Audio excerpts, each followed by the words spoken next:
Welcome and congratulations to my class of 2020. My name is Abigail Ventimiglia, and for me, 8th grade has by far been my favorite year in all of middle school.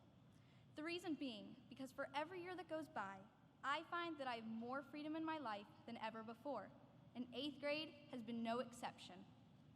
But I'm getting ahead of myself. When Ms. West asked me if I could talk in front of all of you today, my first reaction was, wait, me? Are you joking? There are hundreds of girls here in 8th grade. How was it that I was chosen to represent them all? It was and still is mind-boggling, and I can't believe I was given the honor. I like to think that it was my socks that did it. For all of you unaware, I love socks. And not just any socks, mind you, but crazy knee-high ones. I received my first ever pair of crazy socks about 5 years ago. I don't remember a thing about what they looked like, but I will tell you this. From the moment they entered my sock drawer, that was it. Gone were the boring black mid-calf socks, and in were the splendid knee-high ones with bright patterns and vivid designs.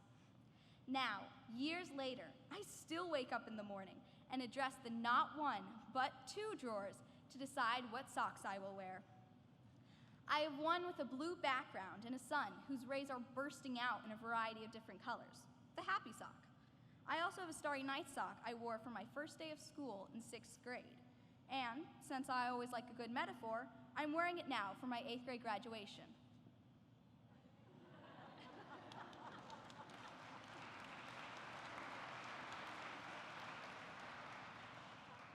The full circle sock. Lo and behold, when Miss West first asked me to speak, I was wearing one of my gazillion pairs. That pair must have been my lucky socks.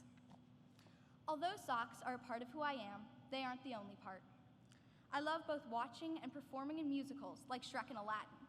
I'm a huge Harry Potter fan, and I actually went to Universal Studios a couple years ago, where my little brother and I dressed up as Hermione Granger and Harry Potter the entire time. We didn't even change outfits from one day to the next. Luckily for the rest of my family, and for the growing smell, it was only for 2 days.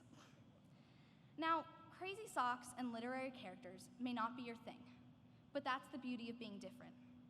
You can have interests and passions of your own, interests and passions that make you unique, that make you, you.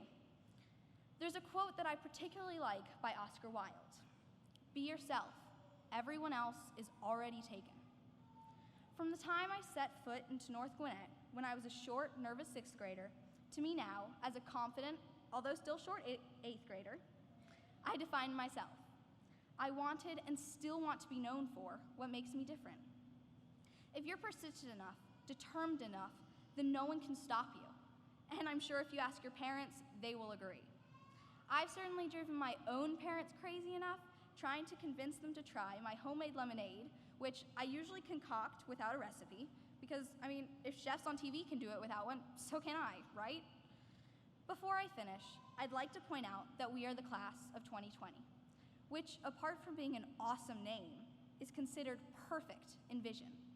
A perfection that is made up of all of our imperfections, our oddities and quirks.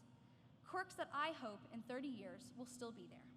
Because after all, these same special qualities we all possess are what have created this literally perfect class of 2020.